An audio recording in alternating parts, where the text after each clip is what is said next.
Hello there, YouTube. It's me again, making a video. Just going to say I'm now at 8 gauges right here.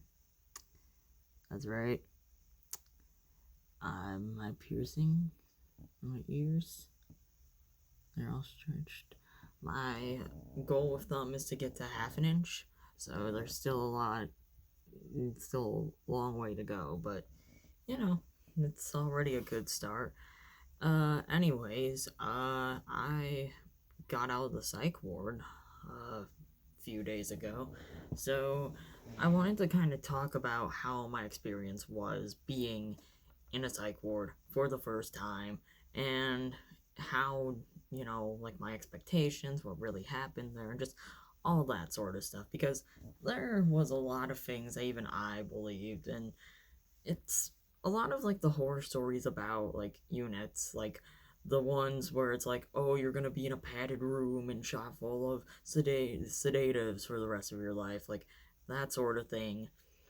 It really was only true more for the emergency, like psychiatric facilities, which I didn't get sent to because when the cops were called on me, because yeah, yes, the whole context of this, there was some shit that went down. The cops got called, and it was because of the fact that I cut myself. So they were like trying to send me to this one unit that was really infamous, and but I was smart enough to not admit I was suicidal to them. So I was just like, oh no, I did it out of frustration. I did it out of frustration, you know, because I'm quite smart when it comes to like talking to that kind of stuff. Because I mean, look at me, it's bound to happen that there's gonna be some fucking snotty cop that comes up to me and is like, "Do you know how fast you were going?" And if you do get pulled over and you need to answer those questions, say, "I believe I was going the speed limit," and ask if you're free to go. Don't consent to any searches.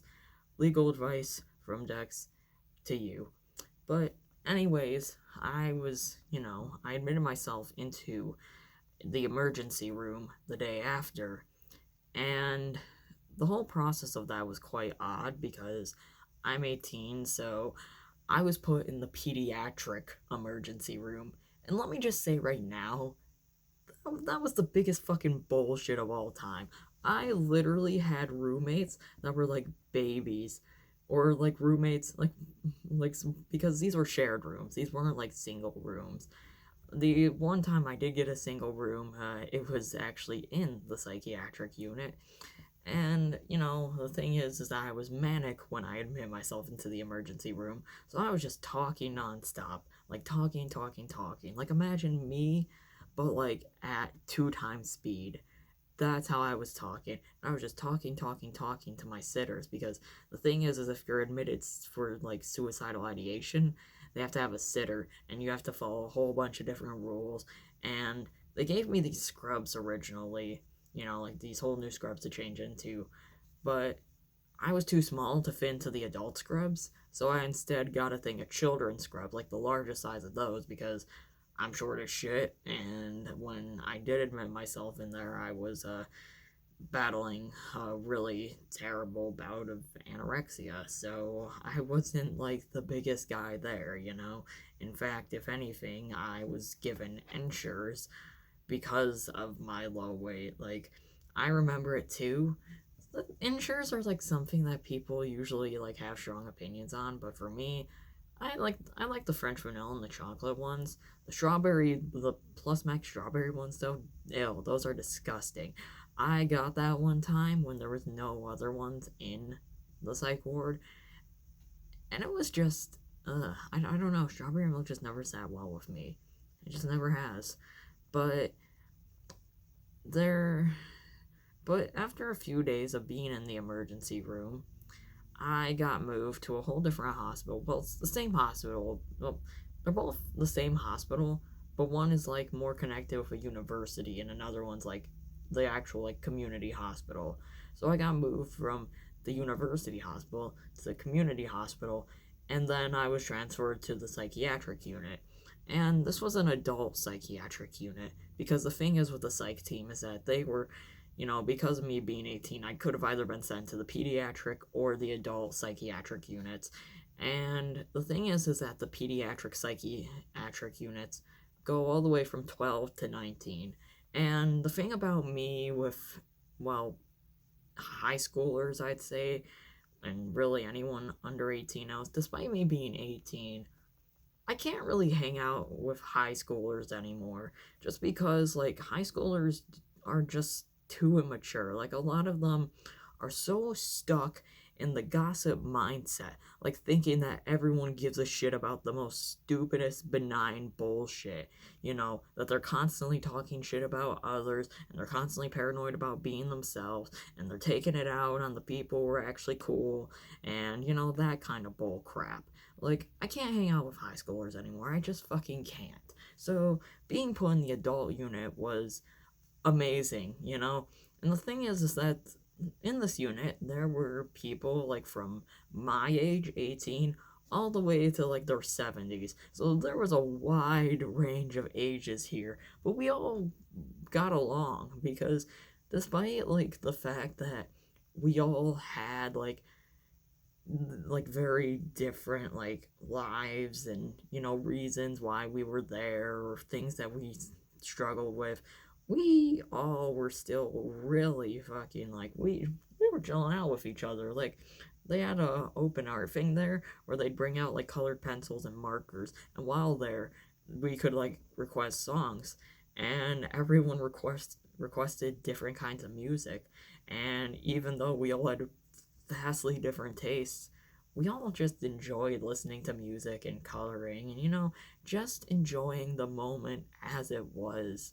Because, for all the bullshit that we dealt with, like, in, like, whether it was how we got in there, like, our admissions or our time there or whatever, even through our hard moments, we all stuck up for each other and we all wanted to make each other, well, me specifically, I wanted to make everyone, feel as welcome as they could because, like I was quite nervous going into, this because I didn't know how it would be like, and there were many scary things that I did witness. Like I would witness security guards chasing people and people obviously who were very upset and frustrated, and there were also times late at night where they would play like a lullaby, but it was over the speakers, and the speakers were like really like they had the thing where like when someone like talks into a microphone really close and you can hear like the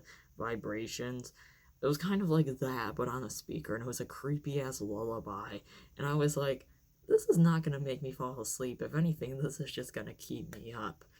And while there, there was an activity room and it was split into two sides. So one side had a TV and it was near like the cabinets where you could get like games and coloring pages and books. And while there, I started reading The Road by Cormac McCarthy. Now, reading is something that's kind of hard for me to do because I have a really bad attention span. But because I was in the psych ward and I didn't really have much else to do, sometimes when I got like tired but I could focus enough, I would read like that book, and I got through like 50 pages of it. And while also there, I like to color a lot. I did a lot of coloring pages, and I also met quite a few people that, inspired me to do some things with my life, because when I went there, I didn't really believe in myself because I have complex trauma from years of bullying. And one of the results of that is that I just don't really have, I never really had the highest self esteem. And it's quite hard when I say that to people because they're like, oh, but you're so cool, you're so amazing, you're so talented. And I'm like, well, unfortunately, I heard the exact opposite of that for my whole childhood. Like, my whole childhood from other kids. And it really fucked with me a lot because then as I got older, I started hearing it from adults because I was related to, I had relatives and family friends and authority figures who would tell me, like, that I was going to fail, I was going to end up somewhere bad, that what I was doing was useless or stupid or whatever, and it didn't help me at all.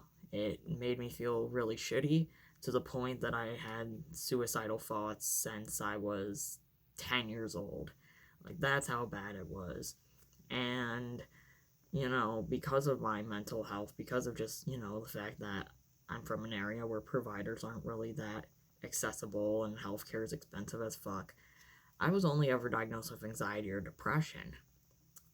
And so when I went here and I talked to the the psychiatrist and the psychiatric team, they instead were like, like they said that for me, I actually have bipolar disorder, type 1, and borderline personality disorder, which explains a lot about how I am. I've always said to myself that I had those, but people around me would be like, oh, you're not diagnosed with them, so you don't have them. While I talk to people who do the diagnosing, and they're like, yeah, you have them. So, suck it, I guess. But, anyways, with that, I also learned while in the psych ward, I learned ways to better manage my emotions when I can, because I do have a lot of issues with emotional dysregulation, issues that are probably going to be with me for life, because, I'm autistic. And part of that comes with just me not being able to process my feelings or other people's feelings that well. So because of that, there's always gonna be a baseline of emotional dysregulation. But I'm trying to manage just like the emotions that I can, with like my bipolar disorder and my BPD, because I can manage my emotions from them way better than I can with, autism, because it's really hard to manage emotions that you can't even figure out what you're figuring out, But I can, manage how I communicate those emotions to other people, So for me, being in the psych ward also helped me learn what I could and couldn't control. And it helped a lot with my anxiety, because over the last few months, like, I would just constantly get like anxiety, like fear watch, like the news, especially about the Trump administration and Elon Musk and stuff, which, is reasonable because I am disabled and I am queer, and a lot of the things that the Trump administration is doing threatens the safety of me and other people in my community.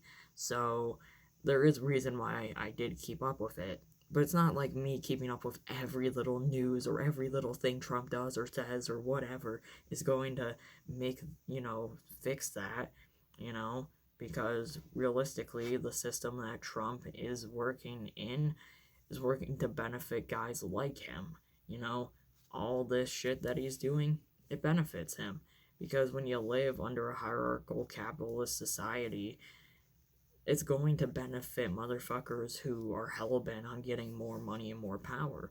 Because in a society like that, those things are prized. And having more of that is seen as a good thing, no matter how much harm it does. Because so many people have been brainwashed to believe that capitalism and, this whole strongman bullshit is necessarily for freedom, when it isn't. But people are so scared of questioning that or any sort of thought that goes against the grain that they do nothing, you know? And it also goes to show that while I was in the psych ward, I decided to change one thing that, was getting out of control, but it's really helped me. And that was quitting vaping. Because before I went into the psych ward, I would vape a lot. Like, I would go through a Geek Bar Pulse X in 5 weeks. Like, not even. Like, a month. And it was, like, terrible, because I was starting to get really, like, I couldn't breathe in as much as I could. And it was like another thing too is I like to stim with my mouth, so I'll bite my nails. Like I've bit my nails quite a lot over the years. Like, I like chew my lip skin. Like I have a lot of kind of like oral stims, and vaping would provide that same sort of like oral stim to me. So what I decided to do is I actually got a thing of nicotine gum when I got out, and I called the quit line. I called a quit line, and I'm going to be getting free lozenges. So that actually helps out a lot because I'm unemployed and I can't get a job because the way my autism presents in me is a way where I'm not intellectually disabled, but my deficits in social and behavioral like communications, like it's not really a deficit but my like difference, like just the fact it's so much not like the norm that interviewers don't really take me into consideration because they find just my disability by mean of it presenting itself makes me unqualified, you know? So because of that, I've found it very difficult to get, let alone maintain holding a job or making really any income. So for me, what I also started doing was just not focusing on job stuff. And I'm going to go to community college, and try and break into the animation industry like that. Pen click. But, because I've always been fascinated with cartoons, and as an artist and a writer, I've always wanted to make cartoons, especially in like as a concept artist. Like I'd love to do that, like just to design the characters, write their stories, like draw their designs, like their references, like all that sort of stuff. I could do that. I would love to do that actually, because I've, for me, being in the psych ward showed me that art was like my life's purpose, that it is who I am, and I can't suppress that because I spent so long trying to suppress me being an artist, and all it really did was just leave me miserable and depressed because without art, I had literally no purpose and literally no reason for living. So, getting in touch with art and creativity, and creating and learning and doing all these things is quite essential for me, just to live. Because without those things, my life's just miserable, And I'd still do struggle with stuff, but it's like without art, I wouldn't have a reason to keep going. So it's like learning that really helped me improve my self esteem, and it helped me to feel better about myself for the first time in forever, and to really believe in myself, and to say, hey, there are difficult things, but I can do difficult things. But it's just hard for me to do difficult things because I'm autistic, and I'm very much like, I can't deal with change. Like, even like sometimes, even if I like misplace my headphones or my remote, I'll freak out because like it's just like even small change is like really distressing to me, and that's why it was really hard for me to go, really with life right now, because I'm 18 and so much has changed, and it's really overwhelming for me to realize that. So, I need a lot of support just to be able to get by, which isn't really a fun thing, but it's just my life. And I've accepted that, as much as it can be, a pain in the ass to have to navigate a bunch of things and having to ask and call a bunch of numbers and all that sort of stuff, it's necessary for me to be able to do anything. And that's when I also learned that my anxiety was one of the biggest things holding me back, because I was so anxious to do anything, so anxious of change, so anxious of bad things happening, that I never did anything. But the best way to cure that, the best way to deal with that, is to do that thing. If you're nervous about calling or texting, just text them or call them, because what's the worst that's going to happen, you know? Or, like, if you're nervous about the process of something, ask someone about it, because if you do, they'll help you out. And while I was in that psych ward, it was hard because there were some moments where I absolutely, like, crashed out. Moments that I look back on, I'm like, oh, like, moments that make me feel uncomfortable to reflect on. But, that reflection is very much necessary for me to be able to do what I love and to learn, because learning isn't always supposed to be a comfortable thing. And I think that's the biggest thing I learned when I was in the psych ward, that sometimes you have to be a bit uncomfortable while you learn, but that doesn't make it a bad thing. And with that, I made a lot of friends and I started a new life. It's quite amazing just to see how much I've changed when I got out there. And with that, I feel nervous about the future just because it's so uncertain for me. But I'm still willing to do it, because the worst that can happen is that, what? I stay stuck in the same place just because I'm anxious to do something. I'm not going to do that. So, with that, you know, those are all the thoughts I've had about me being in the psych ward.